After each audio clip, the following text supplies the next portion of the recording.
చెప్పింది. అంటే నా దగ్గర 3 బైక్స్ ఉన్నాయి. తర్వాత కారు గురించి చెప్పింది. ఆల్రెడీ నా దగ్గర స్విఫ్ట్ డిజైర్ నేను 2018 లో తీసుకొని ఉన్నాను. తర్వాత నాకు ఇల్లు గురించి చెప్పింది. అంటే మాది ఓన్ హౌస్ 200 acres లో ఉంది, విల్లా టైప్ లో ఉంటుంది అని చెప్పాను. తర్వాత నాకు ఫ్లైట్ గురించి చెప్పింది. నేను మా ఫ్యామిలీ అందరం ఫ్లైట్ ఎక్కి ఉన్నాము, ఆల్రెడీ మెనీ టైమ్స్ ఎక్కినాం. అయితే ఇంకా పిల్లల ఎడ్యుకేషన్ గురించి చెప్పింది. చెప్తే మా పాప ఫారెన్ లో ఇప్పుడు MBBS చదువుతుంది, ఫిలిప్పైన్స్ లో. ఇప్పుడు 2nd year చదువుతున్నది. ఆల్రెడీ మా ఇంకో పాప నారాయణ IAS అకాడమీలో ఇక్కడనే చదువుతుంది. అందరు బాగానే మంచి చదువులు చదివిస్తున్నాం మేడం అని చెప్పాను. అయినా కూడా మేడం పక్కన కూడా ఇంకా కొంచెం లాస్ట్ వరకు విన్నాను సార్ అని చెప్పింది. అయినా కూడా నేను వినే మూడ్లో లేను. అంటే మంత్లీ మీరు 8 lakhs డైమండ్ సంపాదిస్తే, మీరు ఇందులో డైమండ్ అయితే మంత్లీ 8 lakhs సంపాదిస్తారు సార్, మీకు వస్తుంది సార్ అని చెప్పింది. అంటే నేను 8 lakhs కాదమ్మా, నేను ఎక్కువనే సంపాదిస్తాను నా బిజినెస్ లో మంత్లీ అని చెప్పాను. అయినా కూడా కన్విన్స్ చేస్తాను ప్లాన్ చెప్పి తర్వాత లాస్ట్కి వచ్చేసిన తర్వాత పేపర్ వర్క్ చెప్పింది.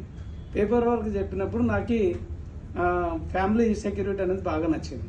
అంటే నేను ఉన్నంతసేపు 8 కాదు 20 లక్షలు కూడా నెలకు సంపాదించే మా బిజినెస్ ఉంది, కెపాసిటీ ఉంది. కానీ నా తర్వాత మళ్ళీ మా పిల్లలు, మా వైఫ్ ఏమో హౌస్ వైఫ్, ఆమెకి ఏమి ఇన్కమ్ ఉండదు.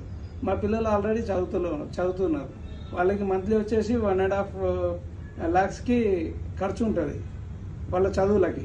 మరి నాకు అప్పుడు ఆలోచన వచ్చింది ఫ్యామిలీ సెక్యూరిటీ చెప్పినప్పుడు. అంటే మా పిల్లలకి రేపు మనకేమన్నా అయితే వాళ్ళకి 1.5 lakh ఎక్కడి నుంచి వస్తుంది. అంటే సేఫ్ షాప్లో మనకి ఏదైతే సిస్టమ్ చెప్పిందో సక్సెస్ సపోర్ట్ సిస్టమ్ ఒకటి బాగా నచ్చింది సార్.